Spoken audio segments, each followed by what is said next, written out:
నమస్తే, welcome to Suman TV Warangal. ఈ రోజు మీకు పరిచయం చేయబోయే వ్యక్తి కష్టపడుతూ బాధ్యతగా పనిచేస్తూనే తన ప్యాషన్ ని ముందుకు తీసుకెళ్తూ ఈ రోజున స్టార్ మాలో సూపర్ సింగర్ అనే ప్రోగ్రామ్ లో క్వార్టర్ ఫినాలే వరకు దూసుకు వెళ్ళాడు. అయితే మనకి చాలా చాలా సుపరిచితుడని చెప్పాలి. ఆయన పాటలోని మధురిమలు అయితే పలకగానే మనకు ఎంతో ఊపునిస్తాయి. అలాంటి పాటలను మనకు పరిచయం చేసిన వ్యక్తే మన వెంకటేష్ గారు. ఈ రోజు మన స్టూడియోలో ఉన్నారు, సుమన్ టీవీకి వచ్చారు. వారిని అడిగి వారి జీవన ప్రయాణం ఎలా సాగింది, అసలు సూపర్ సింగర్ వరకు రావడానికి గల కారణాలు ఏంటి, ఒక జొమాటో బాయ్ గా మొదలైన ఆయన జీవితాన్ని ఇలా ప్యాషనేట్ ని కూడా ముందుకు తీసుకెళ్తూ ఎలా అధిగమించారు అనే విశేషాలని పూర్తిగా తెలుసుకుందాం. సార్ నమస్తే అండి, మీకు సుమన్ టీవీకి ముందుగా స్వాగతం. సార్ చెప్పండి, అసలు వెంకటేష్ గారు అసలు మీ ప్రయాణం అనేది ఎక్కడ మొదలైంది? ముందుగా మీ బ్యాక్గ్రౌండ్ తెలుసుకోవాలి మేము.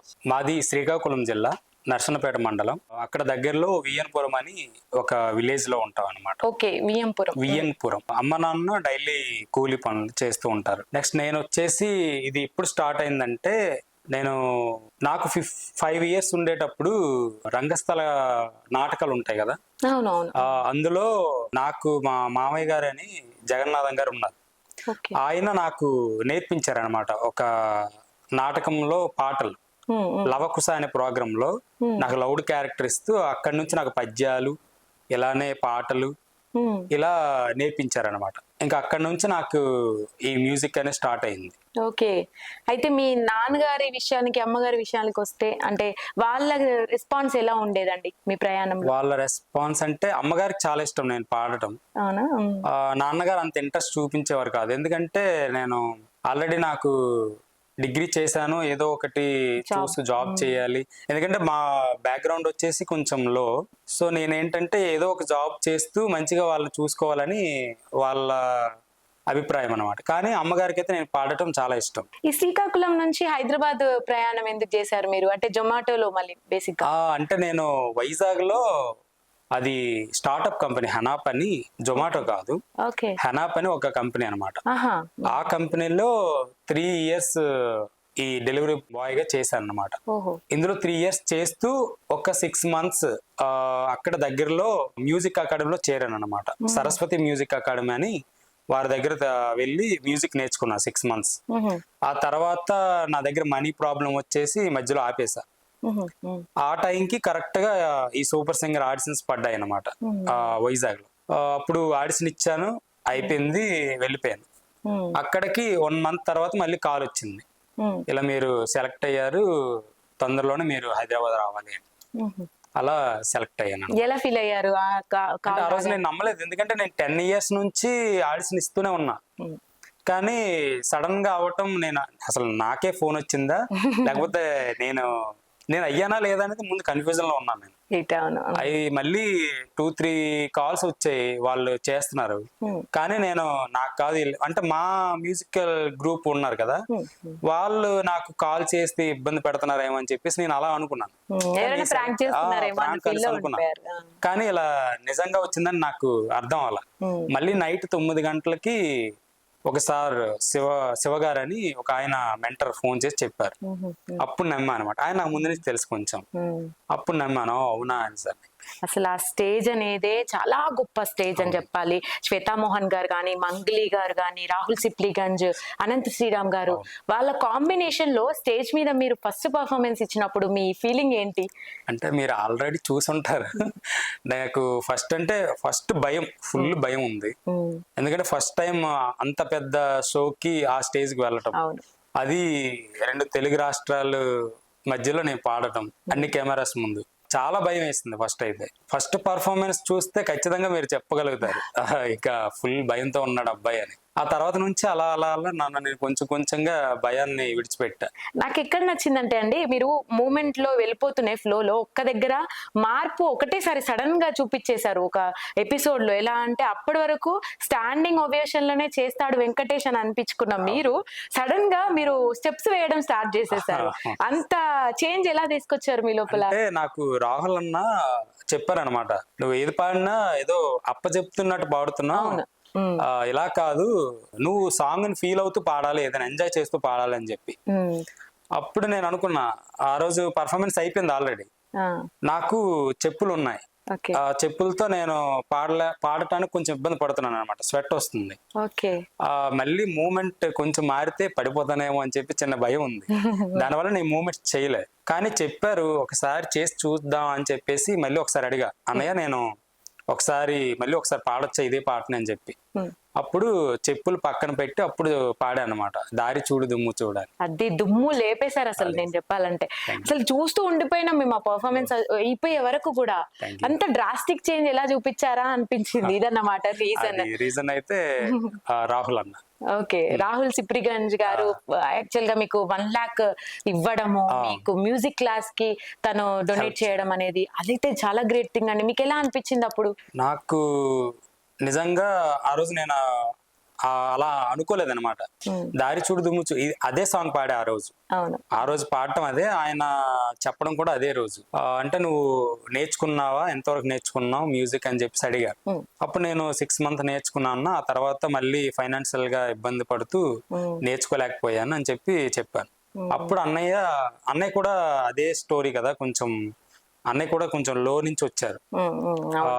ఆ ఫీల్ ఆయనకు ఉంది కనుక ఆయన చెప్పడం జరిగింది, ఇలా నేను 1 lakh rupees ఇస్తాను, నువ్వు దాన్ని మ్యూజిక్ కి ఉపయోగిస్తూ మ్యూజిక్ చక్కగా నేర్చుకో అని అలా హెల్ప్ చేయడం నాకు ఆ రోజు చాలా హ్యాపీగా అనిపించింది. ఈ వెన్నెలవే సాంగ్ అయితే అసలు ఎక్స్ట్రాడినరీ అని చెప్పాలండి. మీ సాంగ్స్ అన్నిట్లలో కూడా ఒక్కసారి మా కోసం అది వినిపిస్తారు. వెన్నెలవే మిన్నే దాటి వస్తావా, విరహాన జోడి నీవే, నీకు భూలోకులా కన్ను సోకే ముందే పొద్దు తెల్లారేలోగా పంపిస్తా. వెన్నెలవే మిన్నే దాటి వస్తావా, విరహాన జోడి నీవే. గూస్ బంప్స్ వస్తున్నాయి సార్. యాక్చువల్లీ అంత పర్ఫెక్ట్ గా వాడుతున్నారు మీరు. అసలు ఎందుకంటే అంటే సంగీతం టచ్ లేకున్నా కూడా మీకు ఆ ఫ్లో అనేది అది రిథమిక్ గా ఎలా అబ్బిందంటారు? అది నాకు చెప్పాను కదా ముందు, నేను రంగస్థల కళాకారుడు. అప్పుడే నాకు మా మావయ్య గారు ఏంటంటే శృతి లయ నాకు నేర్పించారనమాట. అక్కడి నుంచి పాడటం నేను స్టార్ట్ చేశాను కదా, అప్పటి నుంచి అది నాకు బాగా అలవాటు అయింది. ఆ లయ మీద పాడుతూ, ఆ బీట్ మీద పాడుతూ, అవి నాకు అప్పటి నుంచి అలవాటయ్యాయి. అది బేసిక్ ఉన్నా కూడా, టచ్ ఉన్నా కూడా మనకు ఆ కళ మీద ఇష్టం ఉంటేనే అంత పర్ఫెక్షన్ వస్తుంది. ఎక్కువ ప్రాక్టీస్ చేస్తుండేవాడిని. అంటే మ్యూజిక్ క్లాస్ నేను వెళ్ళలేకపోయినా నేను డ్రైవ్ చేస్తూ పార్సల్ ఇచ్చేవాడిని కదా, ఆ డ్రైవ్ చేస్తూ పాడుకుని వెళ్ళడం. అలానే ఎక్కడైనా కూర్చుంటే నాకు ఆటోమేటిక్ నేను పాడుతూ ఉంటాను అనమాట. ఎవరైనా గుర్తించారండి అంటే ఈ ఫీల్డ్ రాకముందు నీకు బాగా ఫ్యూచర్ ఉంది? అది మా ఫ్రెండ్స్. తర్వాత నాకు 10th class లో సత్యప్రభ మేడం అని ఒక హిందీ టీచర్ ఉన్నారు, ఆవిడ చెప్పారు, నీ వాయిస్ బాగుంది, మ్యూజిక్ నేర్చుకో, మంచి పొజిషన్ లో ఉంటావు నువ్వు, నీకైతే తెలియట్లేదు, మ్యూజిక్ నేర్చుకో అని చెప్పి ఆవిడ ఫస్ట్ అన్నారు. ఆ తర్వాత నుంచి నేను కాంపిటీషన్స్ కి వెళ్ళడం, అక్కడ 1st, 2nd ప్రైజులు తెచ్చుకోవడం. అక్కడి నుంచి నాకు అనిపించిందా నేను పాడుతాను పర్లేదని చెప్పి కాన్ఫిడెన్స్ నాకు అక్కడి నుంచి వచ్చింది అనమాట. సో అప్పటి నుంచి ప్రాక్టీస్ చేయడం, ఏదైనా కొత్త సాంగ్ వస్తే దాన్ని పాట వేస్తూ పాటతో పాటు నేను పాడడానికి ట్రై చేస్తూ ఉంటాను. అలా నాకు పాడటం వచ్చింది. ఈ పాటల ప్రయాణం మొత్తంలో అండి, అంటే మీకు ఈ పలానా సాంగ్ అంటే బాగా ఇంట్రెస్ట్, నాకు పిచ్చి అన్న సాంగ్ ఏదైనా ఉందా? ఇక్కడికి వచ్చాక ఆశాపాసం అని ఒక సాంగ్ ఉంది. ఆ సాంగ్ అంటే నాకు చాలా ఇష్టం. ఒక్కసారి తప్పకుండా. ఆశాపాసం బందీ చేసేలే, సాగే కాలం ఆడే ఆటేలే, తీరం సేరేలోగానే ఏ తీరంనో సేరువైనా సేదు దూరాలే, తోడవుతూనే ఈడేవైనాలే, నీదో కాదో తేలేలోగానే ఏదేటవునో, ఆటు పోటు గుండె మాటుల్లోనా సాగేనా.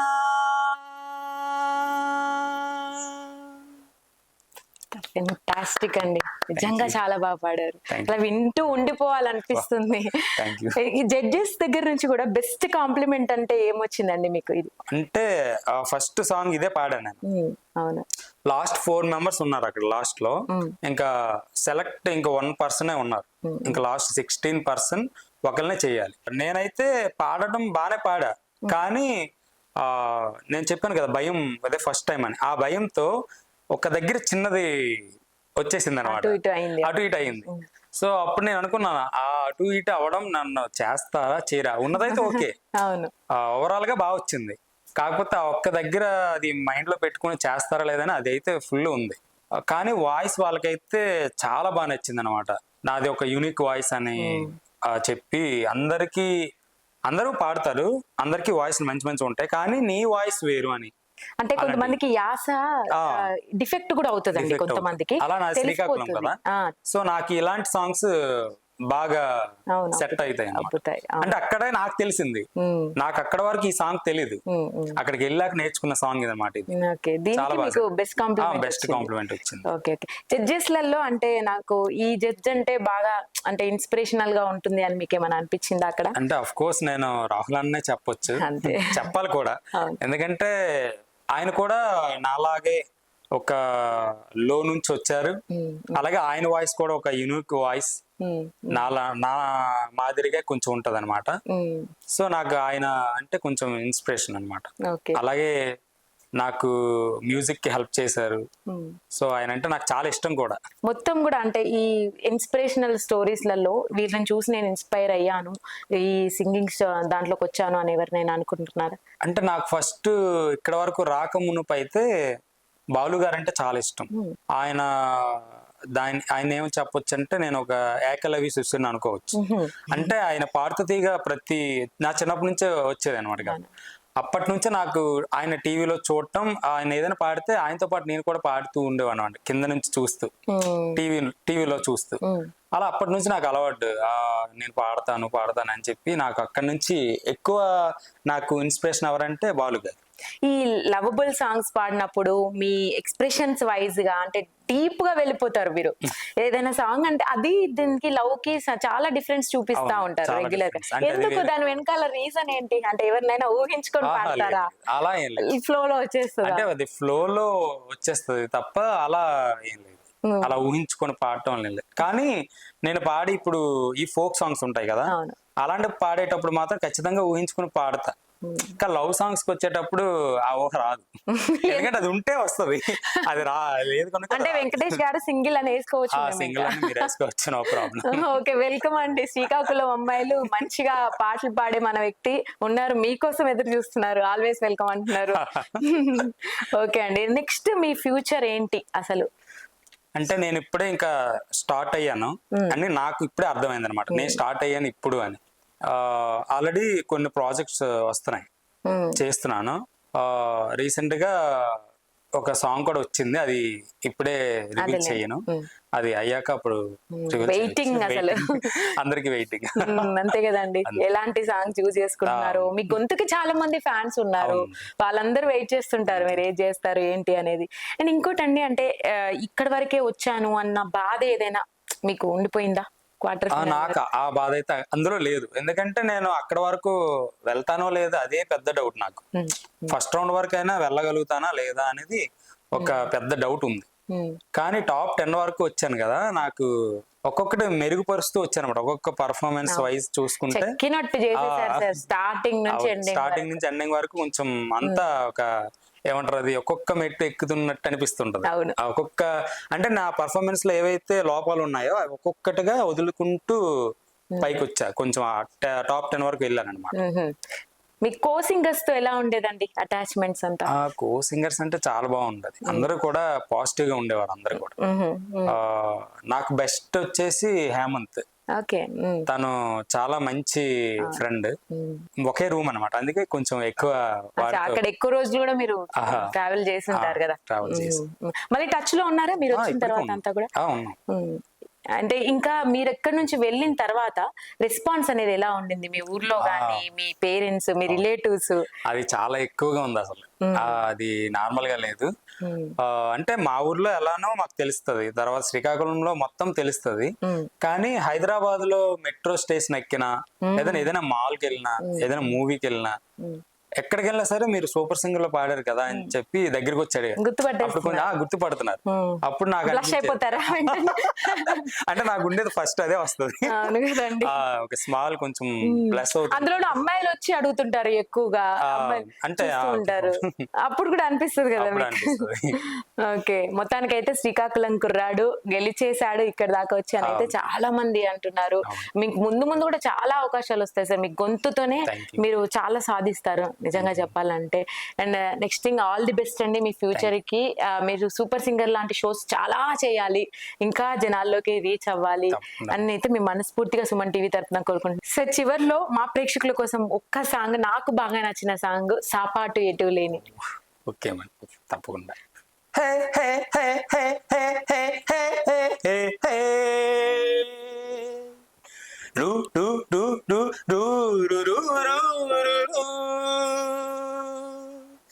సాపాటు ఎటు లేదు పాటైనా పాడు బ్రదర్, సాపాటు ఎటు లేదు పాటైనా పాడు బ్రదర్, రాజధాని నగరంలో వీధి వీధి నీది నాదే బ్రదర్, స్వతంత్ర దేశంలో చావు కూడా పెళ్లి లాంటిదే బ్రదర్. గుడ్ సార్, చాలా బాగా పాడారు. అండ్ ఇది ది బెస్ట్ అని చెప్పుకోవచ్చు మీ డైరీస్ లలో. యాక్చువల్ గా మేము చూసిన వాటిలలో అన్నిట్లలో కూడా ఇందులో వెస్ట్రన్ కూడా కలిసింది కదా. అదే ఫస్ట్ నేను ఇది కూడా నేను ఫస్ట్ పాడటం అన్నమాట వెస్ట్రన్. నేను ఇదే ఫస్ట్ ఎక్కువ చేంజెస్ కనిపించే సాంగ్, ట్రిక్కీ సాంగ్, అది కూడా మీరు చాలా బాగా పాడారు. Thank you so much.